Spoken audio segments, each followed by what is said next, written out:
Bueno, vamos a hablar de este hombre. Cuando nosotros empezamos hace 5 años con el tema del cachopo, que además o sea, el cachopo lo locura. introdujisteis hace 5 en plan I+D. Vamos a meter cachopo ahora. Nosotros llegamos y dijimos, oye, queremos hacer una carta que está de cachopos. hablando es el que se autollamó, rey del cachopo, César Román Viruete, dueño de varios restaurantes, durante una entrevista pues que hizo con el humorista David Broncano hace año y medio, ¿no? En marzo del 2017.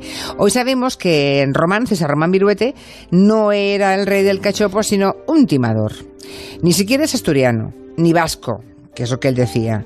Sus restaurantes han cerrado, eso sí se sabe. Los empleados se han quedado en la calle y él está desaparecido. No sabemos si escondido o muerto, lo mismo que su última pareja. Hoy Manu y Luis pues van a contarnos la verdad y casi todas las mentiras de la vida de este falso rey del cachopo, César Román, que desapareció el día 30 de julio. Empecemos por el final, si os parece. ¿Qué es lo último que sabéis de la vida de este hombre, este falso chef especialista en cachopo?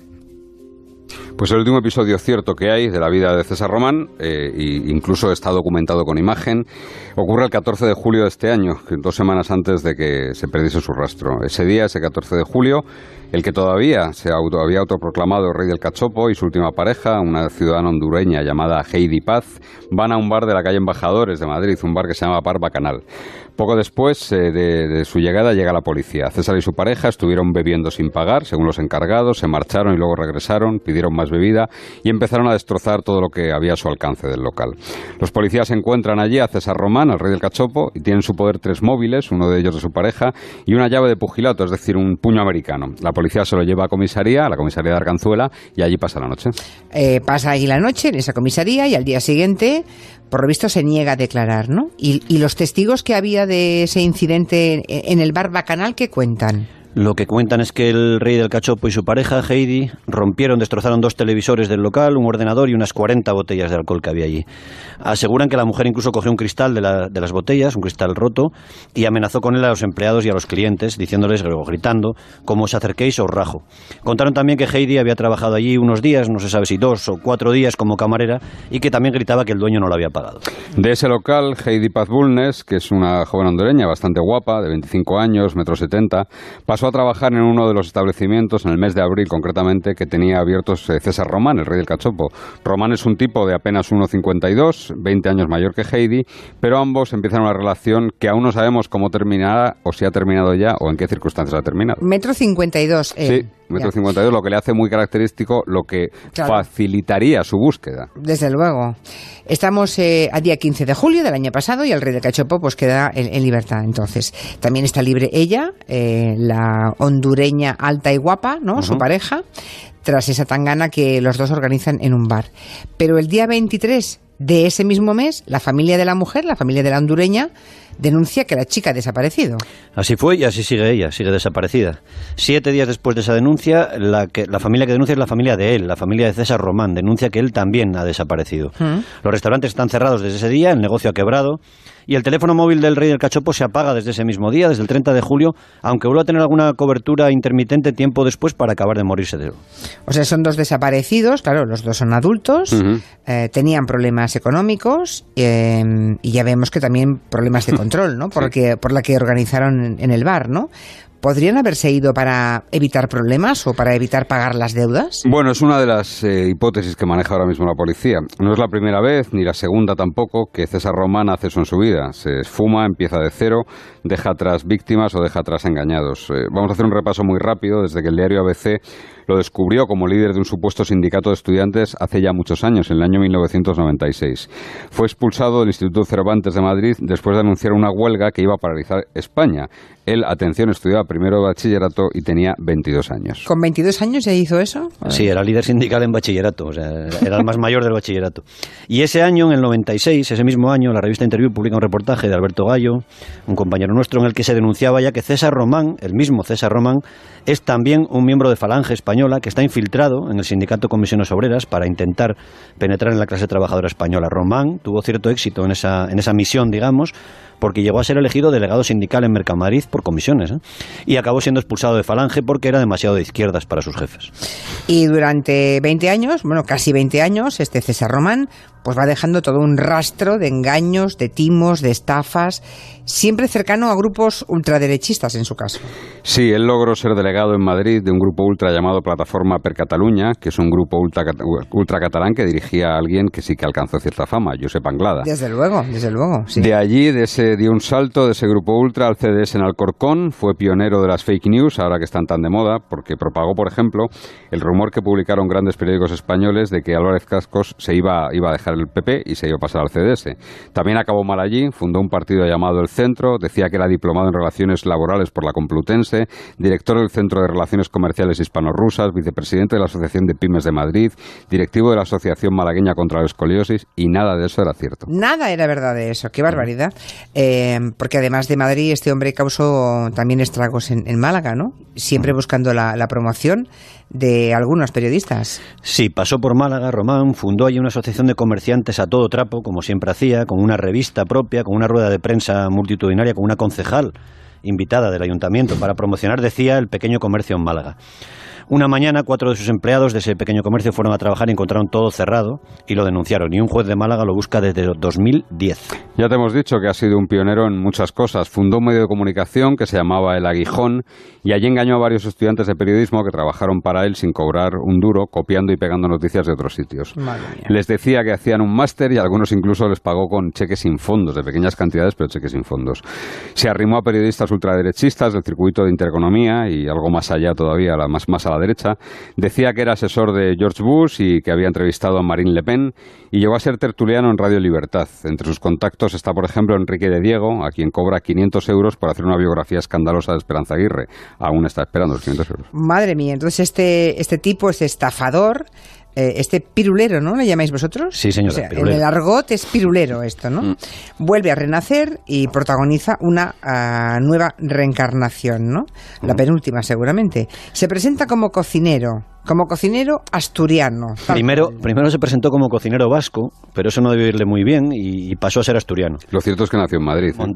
Montó con la que entonces era su esposa, con Nati, un restaurante en Madrid, aquí. Decía que tenía acreditado, y así estaba en el restaurante puesto, ser el ganador de la mejor fabada del mundo, algo que era totalmente falso y algo que se encontró ahí Alberto Chicote cuando llegó al restaurante en una de sus pesadillas en la cocina para tratar de reflotarlo en la sexta. Román ya no estaba allí, se había esfumado, y fue su exmujer la que llamó a Chicote pidiendo socorro. La fabada que daban, por cierto, era de bote, de lata. De lata. Ya, pero este tío, digamos, ponía ahí colgado claro. Premio a la mejor fabada y habría muchísima gente que se lo creía, claro.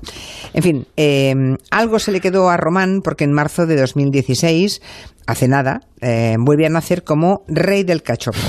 Dice que hace el mejor cachopo del mundo. Bueno, para los que no estén situados, porque la palabra cachopo en Cataluña se usa poco, ¿no? Y en Galicia, por ejemplo, que lo sepan. Es un filete empanado asturiano, ¿no? De ternera. Doble de filete. ternera. De ternera, que dentro lleva jamón y queso, ¿no? Y que ahora, pues eso del cachopo se ha puesto mucho de moda.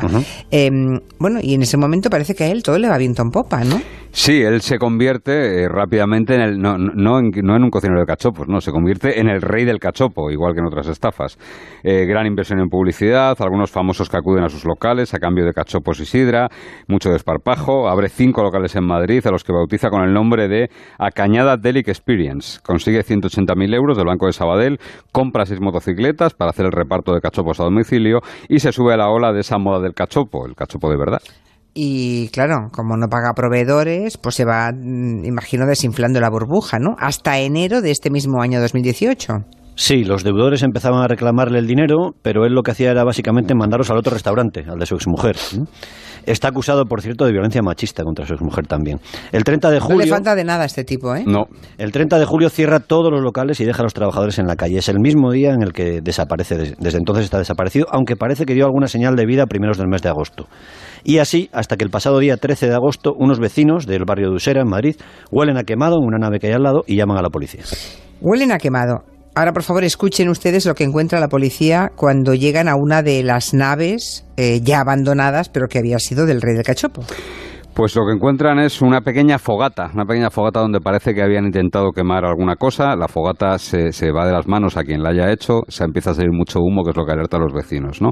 Y también hay una maleta al lado, y dentro de la maleta la policía encuentra el torso de una mujer.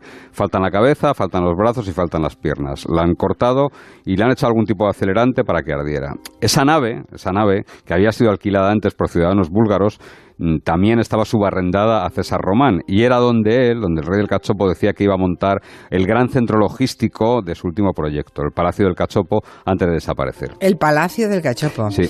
Bueno, terrible, o sea, encuentran el torso, el tronco, digamos, de una mujer, sin brazos, ni piernas, ni cabeza. Supongo que se pensará en Heidi, ¿no?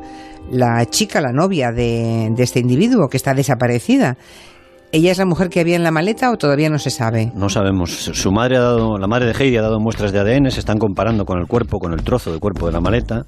Sí que sabemos que el rey del cachopo había tenido algunos problemas, que era un tipo violento. Ya te he dicho que estaba denunciado por malos tratos a su mujer, tenía una orden de alejamiento. Y también fue detenido en su día por dar varios golpes de pala en la cabeza a un perro por maltrato animal. Sí, un perro que era de su expareja, antes de la última pareja que tuvo antes de Heidi. Un indeseable en todos los aspectos. Por otro lado, alguna vez se había llevado alguna paliza después de dejar pufos y dedos a gente. Había acabado incluso en el hospital porque le sorprendieron en un baño de un bar de la calle Arturo Soria sniffando cocaína, le quisieron quitar el dinero que llevaba encima y acabó con una tunda en el hospital. Incluso llevaba siempre pegado a su lado a un tipo grandote, que había contratado un tipo grandote, un tal Giovanni, que estaba vinculado también a grupos ultraderechistas, antiguo vigilante de seguridad, que le hacía de chofer y de guardaespaldas. O sea que no sabemos si el llamado rey del cachopo se ha escondido con su novia, si es ella la que está muerta. No sé, ¿qué pensáis vosotros? No hay certezas, no habrá, hasta que el ADN diga quién es la mujer de la maleta, ¿no? En cuanto a Román, al rey del cachopo, la policía tiene datos que hablan de que antes de desaparecer sí que visitó algunas decenas de cajeros automáticos y sacó fuertes cantidades de dinero. Algunas fuentes hablan de incluso 100.000 euros en metálico. Ya. No sabemos si usó ese dinero para pagar deudas o para intentar salvar su vida o para escapar. Y si es así, no sabemos si se fue solo. Y lo cierto es que no ha cruzado o no hay constancia documental de que haya cruzado ninguna frontera en la que se le exija documentación, porque la policía está pendiente de eso. Y tampoco hay que olvidar una cosa: el grupo sexto de homicidios, que es el que lleva la investigación en torno al cuerpo hallado en esa nave, no ha podido librar una orden de detención contra él porque verdaderamente todavía no hay ningún cargo, no hay nada que le pueda implicar en ese supuesto homicidio, ¿no? Sí que tiene una averiguación de paradero para declarar, para testificar, pero solo eso en calidad de testigo. Ya. Bueno, pues hasta aquí la historia, que seguirá, claro. Por algún sitio tiene que seguir este relato de la más pura y dura crónica negra. Gracias, Luis. Gracias, Manu. Hasta luego. Adiós.